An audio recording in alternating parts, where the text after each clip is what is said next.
here today with Jaime Oaxaca, and I'm going to read his biography. His career included over 32 years with Northrop as a senior executive and corporate vice president.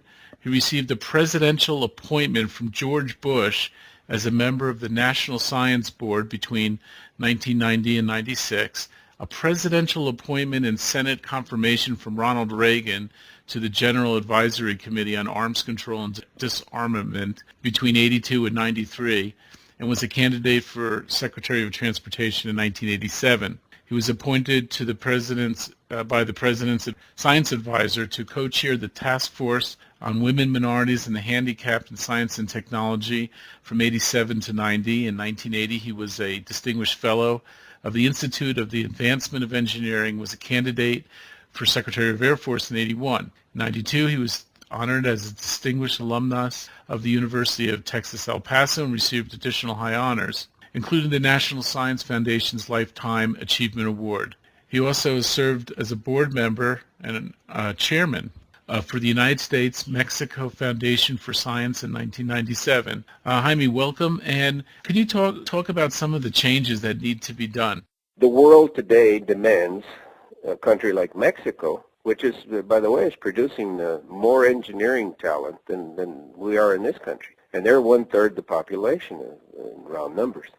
But if you look at what is occurring is that in this whole immigration picture, you don't see anybody addressing the issues of what it takes for Mexico to truly become a developed nation. And so startups and risk-taking and the nurturing from legislation that's going to be tax benefited, you don't see that sort of a mindset like you do in the United States and to some degree in Canada. You see the opposite. You see the impediments, the permits required, all the things that discourage that sort of thing. So consequently, you're producing all this talent and it's not being used.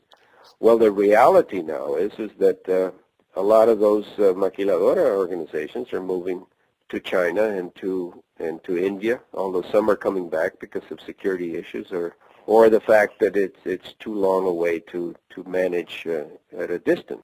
You have more engineers than you have in the United States, and yet the impact of the engineers is not nearly being felt as much as it should be. And so are you saying that the Mexican government and their policies has something to do with the lack of impact of the engineering students that are coming out and people? Clearly, Mexico is not structured to encourage that sort of thing. You don't see venture capital companies in Mexico that just you'd never see in today's world a private equity company buy a Chrysler. The language in Mexico that you have that is taught to the young people is not one of risk and risk management and being risk takers. So there has to be a lot of changes in the laws, the setup of the government, the way it is. I mean, Mexico came real close to having a very left-wing government, potential strong ties to people like the guy in Venezuela, Chavez, and fortunately, the PAN won again, and the PAN's only won twice under Vicente Fox and under Felipe Calderón now. There are plenty of examples of economic success. Who gets it?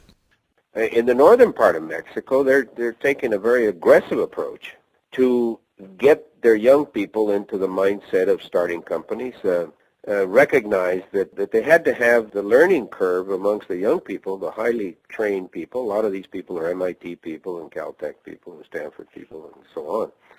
For the first time, the revenue stream projected for the year 2007 will exceed the revenue stream from oil. And that's from the people that live in the United States that send money to Mexico. The revenue just from money in the United States that goes and gets sent, mostly, maybe $1,000 at a time, is going to be more than the oil revenue? The projection is 27 billion, a B, not a million. That's a B. The maquiladora business is about 11 billion. Tourism is about 12 or 13. And Pemex used to be 22, but they're having problems. They're having to import oil. The thing that we strive for in FUMEC was to, if you were going to be a truly binational organization that was set up by Congressman Brown and the key people in Mexico and CONACYT, then you better address and be the catalyst for things that were very positive. So as you look at the border, you got 6 states in the Mexican side and 4 states in the U.S. side. And the dream of the whole thing was that you would have FUMEC as the catalyst to get all these folks together and use the existing facilities of all the participants. And the participants are the national laboratories on both sides, the academia on both sides, the good offices and support of all the governors, all 10 governors, of which your governor there, Bill Richardson, was instrumental in putting out that white paper that we work with him on and work with you on the idea that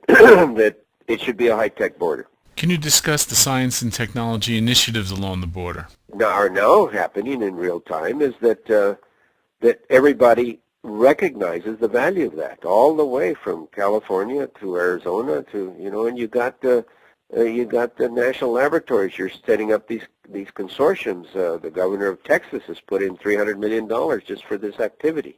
The people in Mexico, on the Mexican side, CONACYT is now decentralizing how they control their money so that it gets right down to the bowels of each of the states, and they can have more flexibility as to how they adjust to get the maximum bang for their buck. We have a Mexican government that needs to at least get past the baby steps. You've got oil, which is, you can't depend on oil 10 years from now at least. I mean, it's going to be less every year. You've got an incredible wealth of technology knowledge that needs to get put to work. What does the border look like 5 to 10 years from now? So the northern part of Mexico is really jumped into it. The other thing is that you must recognize that Mexico is no longer a real player, the magnitude that it was before in the area of cheap labor. So Mexico has to grow into the situation of higher value-added products. Jaime, do you have any final comments? Both countries, and Canada also, are going to have to realize, all 3 countries, that this report put out by the academies, Rising Above the Gathering Storm, how do you get this part of the world to be competitive in the global economy? That is something that transcends the political position. Whether in the United States you have the Democrats or the Republicans, the basic problem has to be solved. In Mexico, whether you have the PAN or the PRI, that problem has to be solved. Same way in Canada. You're starting to see where France is recognized that, and now they got a pro-U.S. person there, and so the necessity of the competition is going to drive it that way, because the thing that politicians can't handle is a further erosion of standard of living or an erosion of a very quality existing standard of living, because that's what the people will not accept. Thank you, Jaime, and thank you, everybody in the audience. This is Mike Orshan, www.marsound.com for other interviews and articles. See you soon, and please add comments.